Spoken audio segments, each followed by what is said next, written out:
Hi అండి, అందరికీ నమస్తే. నేను మీ సునీల్ మద్దాల. నిజమండి, నియోజకవర్గానికి ఎక్కడ చూసినా ఒకరే ఎమ్మెల్యే ఉంటారు. ఎక్కడ మొత్తం ఆంధ్రప్రదేశ్ కావచ్చు, తెలుగు రాష్ట్రాల్లో కావచ్చు, ఎక్కడైనా కానీ మొత్తానికి నియోజకవర్గానికి వచ్చి ఒకరే ఎమ్మెల్యే ఉంటారు. కానీ ఇక్కడ మాత్రం ఈ నియోజకవర్గంలో ఒకరు కాదండి, 7 అనమంటారు దాకా ఎమ్మెల్యేలు ఉన్నారు. ఇదేంటయ్యా, నియోజకవర్గానికి ఒకలే కదా 7 అనమంటారండి అని మీరు అనుకోవచ్చు. నిజంగా అదేంటనేది, అసలు ఆ కథ ఏంటి, కామామిషి ఏంటనేది ఆంధ్రజ్యోతి వివరణ ఇచ్చింది. దాని గురించి కూడా మాట్లాడదాం. అసలు ఎక్కడది అంటే కనుక అన్నమయ్య జిల్లా ఎస్సీ రిజర్వ్డ్ నియోజకవర్గం, రైల్వే కోడూరు అండి. అక్కడే ఆ నియోజకవర్గానికే 7 అనమంటారు దాకా ఎమ్మెల్యేలు ఉన్నారు. ఇదేంటబ్బా, ఇది ఎలా సాధ్యం?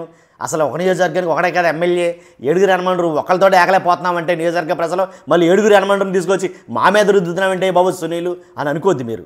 ఏంటంటే ఆ నియోజకవర్గంలో ఉన్నది ఒక ఎమ్మెల్యే అయినా కానీ పెత్తనం చేసేది 7 అనమంటారు. అసలు ఏంటి ఆ నియోజకవర్గంలో ఏం జరుగుతుంది అనేదే చెప్పబోతున్నాం మనం ఇప్పుడు.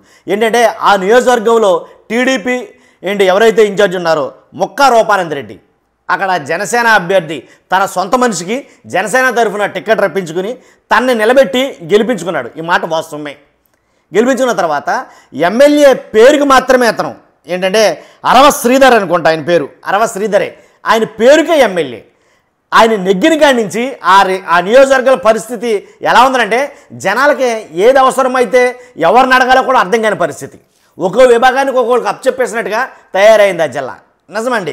కాకపోతే ఇది ఎలా జరుగుతుందంటే, టికెట్ జనసేన తరపు నుంచి తీసుకున్నటువంటి అరవ శ్రీధర్ ఎమ్మెల్యే అయ్యాడు. కానీ అప్పటి నుంచి జనసేన అభ్యర్థులు, అక్కడ ఉండే జనసేన అభ్యర్థులకి ఒక రకంగా లేనిపోయిన తలపోటు అయితే కనుక క్రియేట్ అయింది. ఎందుకంటే వాళ్ళకి నచ్చటంలా ఆ నియోజకవర్గంలో జరిగే పనులు.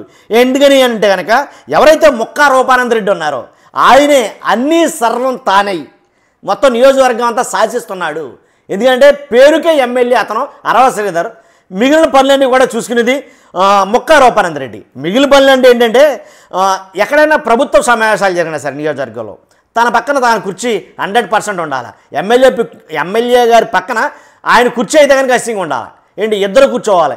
తెచ్చిన రికార్డులు ఎమ్మెల్యే గారు చూస్తారో లేదో తెలియదు, కానీ ఈ ముక్కా రూపానంద రెడ్డి గారు మొత్తం చెక్ చేస్తాడు ఆయన. అంతేకాదు, అది ఒకటైనా కాదు, ఈ మధ్యలో ఆయనకి ఏదైతే అన్నమయ్య జిల్లా పట్టణాభివృద్ధి సంస్థ చైర్మన్గా నామినేటెడ్ పదవి కూడా ఇచ్చారు. కాబట్టి తన పక్కనే కుర్చీ కావాలంటారు. అలాగే రికార్డులు కూడా తానే పరిశీలిస్తూ ఉంటాడు ఆయన.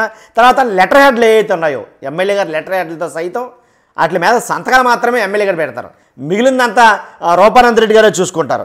అంతేకాదండి, ఇదేంటిది ఒక్కడ కదా చూసింది, మరి నువ్వు 7 పేర్లు చెప్పుకొచ్చావు, 7 అని చెప్పావు, మరి మిగిలిన వాళ్ళ పరిస్థితి ఏంటంటే, ఎవరైతే రూపానంద రెడ్డి గారి భార్య ఎవరైతే ఉన్నారో ముక్కా వరలక్ష్మి గారు, ఆవిడ మ్యాక్సిమం ఆర్టీసీ బస్టాండ్లు కానీ ఆసుపత్రులు కానీ ఏదైతే డ్వాక్రా సంఘాలకు చెక్కులు పంపిణీ కానీ ఇలాంటి చెక్కులు పంపిణీ గుర్తుకొచ్చింది.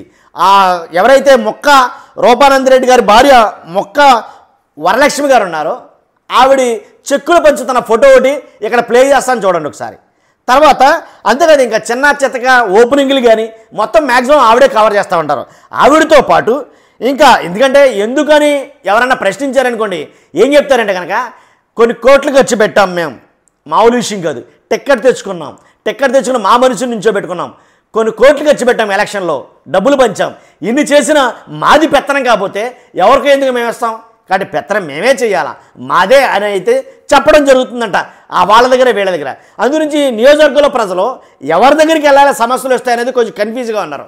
ఇటు ముక్కా రూపానంద రెడ్డి దగ్గరికి వెళ్ళాలా, లేకపోతే ఎమ్మెల్యే అయిన అరవ శ్రీధర్ దగ్గరికి వెళ్ళాలా, లేకపోతే నేను ముక్కా రూపానంద రెడ్డి గారి భార్య దగ్గరికి వెళ్ళాలా, లేకపోతే ఇంకా చాలామంది ఉన్నారు.